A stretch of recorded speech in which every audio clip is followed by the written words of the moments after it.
सर्वांना यूट्यूबकडून एक मेल आलेला आहे। यामध्ये लिहिलेलं आहे US टॅक्स फॉर्म एक्सपायर। म्हणजे आपण जे टॅक्स फॉर्म भरलेला होता तो आता एक्सपायर झालेला आहे। तो दर 3 किंवा 2 वर्षाच्या आतमध्ये एक्सपायर होऊन जातं, तेव्हा हे जे आपल्याला असं प्रकार जे आहे मेल येतं। खूप इम्पॉर्टंट मेल आहे हा। संपूर्ण मेल जे आहे आपण जे आहे मराठीमध्ये कन्वर्ट करून या ठिकाणी जे आहे व्यवस्थित समजवण्याचा प्रयत्न करणार आहोत। तुम्ही पाहत आहे शेतकरी माझा जनतेचा राजा यूट्यूब चॅनल।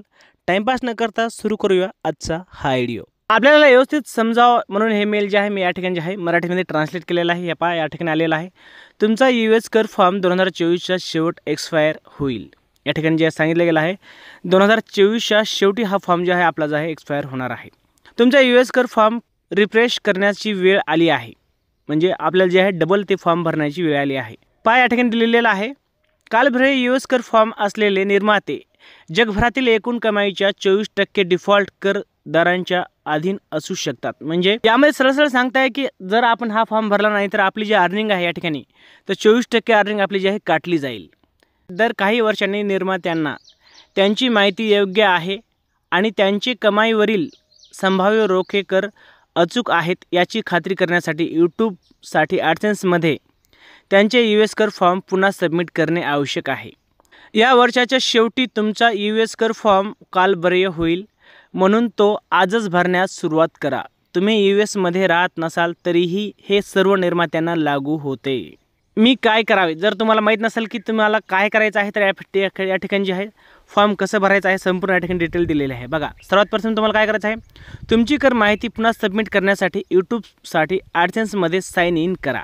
प्रक्रिया पुन्हा करण्यासाठी 15 ते 20 मिनिट राखून ठेवण्याची खात्री करा, कारण तुम्ही नवीन कर फॉर्म सबमिशन सुरू केल्यावर तुमचा मागील कर फॉर्म निष्क्रिय केला जाईल। याने सरळ सांगता की जर तुम्ही हा फॉर्म भरला तर मागचा फॉर्म जे आहे तुमचं जे आहे निष्क्रिय केला जाईल। तुम्हाला फॉर्म कसं भरायचा आहे हे या ठिकाणी संपूर्ण या ठिकाणी दिलेलं आहे। पहा एक नंबरमध्ये तुम्हाला काय करायचं आहे, तुमच्या यूट्यूब खात्यासाठी ॲडसेन्समध्ये साइन इन करा।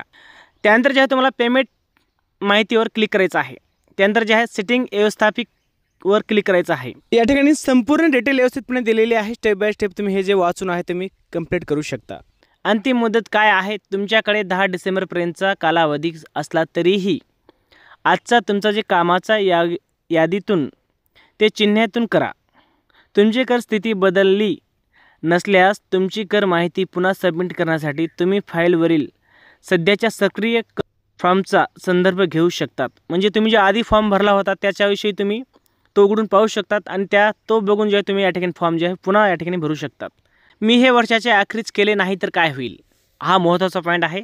तुमच्या US कर फॉर्म वर्षाच्या अखेरीला कालबाह्य झाल्यास गुगलला तुमच्या जगभरातील यूट्यूब कमाईच्या 24% पर्यंत रोखून ठेवण्याची किंवा तुमच्या कर फॉर्म मंजूर होईपर्यंत पेआउट पूर्णपणे रोखून ठेवण्याची आवश्यकता असू शकते। म्हणजे तुमचे जे पेआउट आहे त्या ठिकाणी पूर्णपणे या ठिकाणी जे आहे रोखून ठेवलं जाईल। तुम्हाला एकही रुपये यूट्यूबकडून दिला जाणार नाही जर तुम्ही हे काम केलं नाही तर। मित्रांनो खूप इम्पॉर्टंट व्हिडिओ आहे। तुम्हाला ॲडसेन्समध्ये लॉग इन करून या ठिकाणी जे आहे हा फॉर्म या ठिकाणी जे आहे भरायचा आहे। मित्रांनो जर तुम्ही यूट्यूबवर असाल तर तुमच्यासाठी हा मेल खूप इम्पॉर्टंट आहे। मी या ठिकाणी तुम्हाला संपूर्ण समजून सांगितलेलं आहे। जर तुमचं यूट्यूब चॅनल असेल तर हा फॉर्म तुम्हाला भरावाच लागेल। वेळ काढून हा फॉर्म नक्कीच भरा। जर तुम्हाला फॉर्म भरता येत नसेल तर या ठिकाणी जे आहे मी नेक्स्ट व्हिडिओ बनवेल। तुम्ही मला कमेंट करून सांगा की आम्हाला फॉर्म भरता येत नाही, मी जे आहे त्यावर पण एक व्हिडिओ बनवेल। आजच्या व्हिडिओमध्ये बस एवढंच। व्हिडिओ आवडला असेल तर व्हिडिओला लाईक आणि शेअर करा।